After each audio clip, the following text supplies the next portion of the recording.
All right, let's dive into something that is a total game changer in the world of natural language processing. We're talking about this super powerful, high-level tokenizer function from Hugging Face.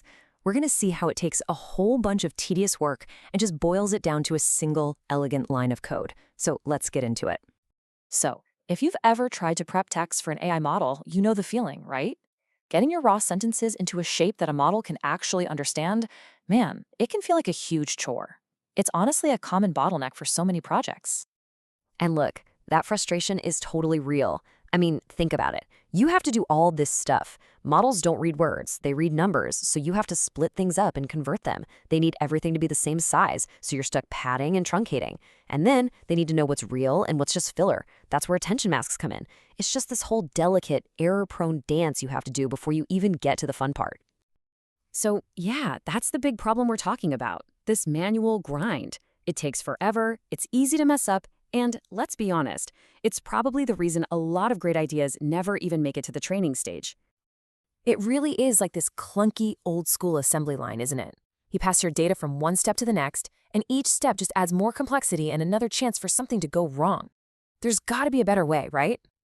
Well, of course there is. And this is where our hero comes in, the Hugging Face high-level tokenizer function. It's specifically designed to just take care of all that annoying complexity for us all in one shot. And wow, the difference is just night and day. On the left, you've got that long, painful chore list. And on the right, one single, beautiful line of code that does everything. You just call the tokenizer on your sentences, and out pops everything the model needs. It's that simple. Okay, let's see this thing in action. How simple is it really? Well, if you have just one sentence, you literally just pass it to the tokenizer. That's it. Done. Okay, cool. But what about a whole bunch of sentences? A whole batch? Well, guess what? It's the exact same deal.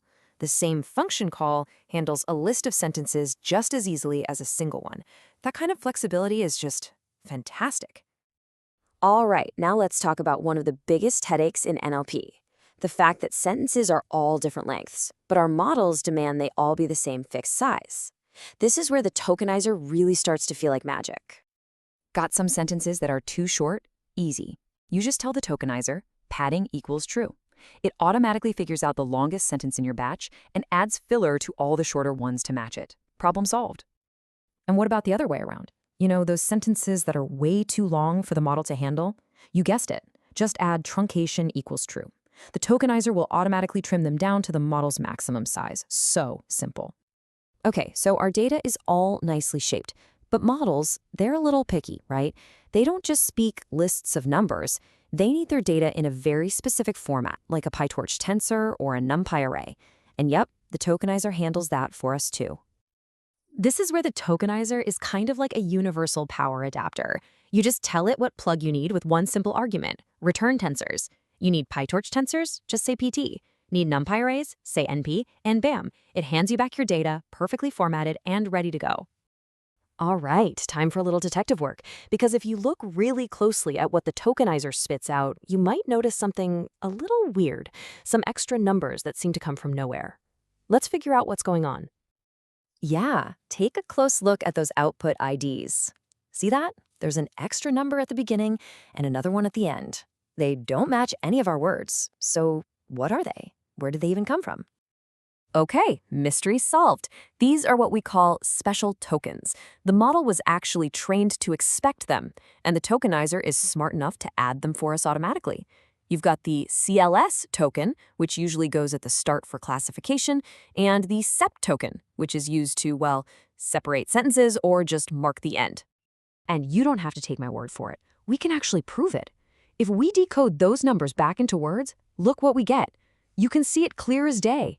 The tokenizer intelligently stuck CLS at the beginning and SEP at the end, making sure our input is exactly what the model was trained to see. So we've seen all these awesome individual powers, padding, truncation, tensors, adding special tokens. Now let's put it all together. This is where the magic really happens. And here it is, the one-liner to rule them all. Look at this. In this single call, we are doing everything we talked about. We're taking a bunch of sentences, padding them, truncating them, and converting the whole batch into model-ready PyTorch tensors. All of it in one clean, readable command. It's just incredible. So this is the new workflow. It's just so clean.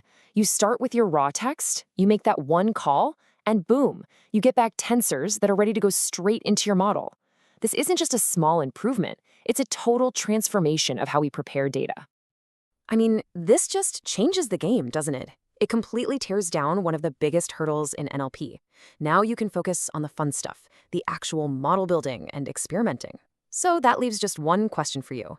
With data prep this easy, what amazing thing are you going to build first?